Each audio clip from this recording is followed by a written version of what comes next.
We're getting closer to the biggest NBA trade in years. James Harden and Russell Westbrook want out of Houston. The Nets are at the top of their wish list. Could the biggest what if in NBA history not be a what if? Would the Nets even want to pair another ball-dominant scorer with Kyrie Irving? This video explains how it could, and yes, should happen. Hey, it's Casey. Welcome to AM Hoops. Hit subscribe. We are still trying to get to 100,000 by January 1st. If you already subscribed, share the video. That would help. So it's a huge week coming up here in the NBA. Monday, trades can start. Wednesday is the NBA draft. Friday is free agency. But we already have some breaking news because the Nets could get possibly Harden and Westbrook. And first off, I don't blame either guy for wanting out. They're about to enter a season with an average roster, no way to improve, with a first-time head coach and GM. That is wasting a year of their prime. I do blame Harden, though, for the mess Houston is in. I hate hearing people say Daryl Morey torched the organization and left for Philly. Yeah, right. All Morey did was pair Harden with legit talent year after year. Harden didn't perform in the playoffs. It's always someone else's fault with Harden. First, it was Dwight Howard. Then it was Chris Paul. Oh, now it's Russell Westbrook. Harden is the common denominator. Yes, it was a stupid decision to trade Chris Paul plus 2 picks and 2 pick swaps for Russell Westbrook, but that was to keep Harden happy. It's been leaked that the new owner, Tillman Fertitta, and Harden were behind that trade. It was not part of Daryl Morey's vision. There is a way, though, for the Rockets to save themselves. Harden and Westbrook want to leave? Okay, the new Rockets front office guy, Rafael Stone, needs to do what the Pelicans did with Anthony Davis. They got several good players and 3 first-rounders for AD. He was on the last year of his deal. Harden and Westbrook are under control for 3 more seasons. If Harden is really on the market, teams will line up. I think the Rockets could get back a historic haul to set up their future. The good news for the Nets, though, they have a lot to offer in a trade. They could probably put together the best package. They've got all their future first-round picks, lots of good young players, and vets. Spencer Dinwiddie, Caris LeVert, Jarrett Allen, and others. They could even offer Joe Harris on a sign-and trade.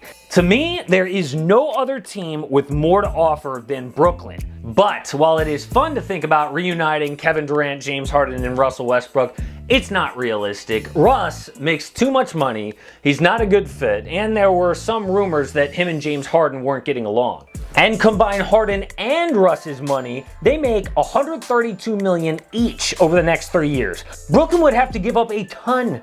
For example, the Nets get Harden and Russ, the Rockets get Dinwiddie, LeVert, Taurean Prince, Garrett Temple, Jarrett Allen, Rodions Kurucs, Joe Harris on a sign-and trade, and 2 first-round picks. No. That would leave Brooklyn with 7 players under contract. A more realistic trade would be getting only Harden or Westbrook. The bad news for Westbrook, though, I don't think he's going to a contender. It's time for Westbrook fanboys to admit he's done. Russ has never been past the first round of the playoffs with a roster considered his team. He's coming off a horrible postseason. He can't shoot, and again, that contract is huge. Instead, I see Russ ending up at one of the worst teams in the league. He'll probably go to the Knicks or the Pistons or the Hornets, some team that's willing to take on his bad deal if they can have a pick for their trouble. James Harden, though, still has a lot to give. He is an MVP level player who scores about 30 a night with a ton of assists. He shoots from anywhere and gets to the line. I think a realistic trade for Harden to Brooklyn is Spencer Dinwiddie, Caris LeVert, Jarrett Allen, Rodions Kurucs, and 3 firsts for Harden. The Rockets could then use one of those picks to get rid of Russell Westbrook. The best case scenario actually would be flipping Russ for another toxic contract, maybe Blake Griffin. The first reaction from some fans is that is too much to give up. It's actually almost too little. The Lakers got Anthony Davis for 3 firsts and 2 good young players plus Josh Hart, no offense. That was for a guy on the last year of his deal who said he wanted to be a Laker. This package is for a player under control 2 more years who has no leverage. In this package, the Nets give up the same amount of picks as the AD deal and just 1 more good young player. Don't act like Caris LeVert, Dinwiddie, or Allen are all-stars in the West. The Pelicans, though, got back an all-star in Brandon Ingram.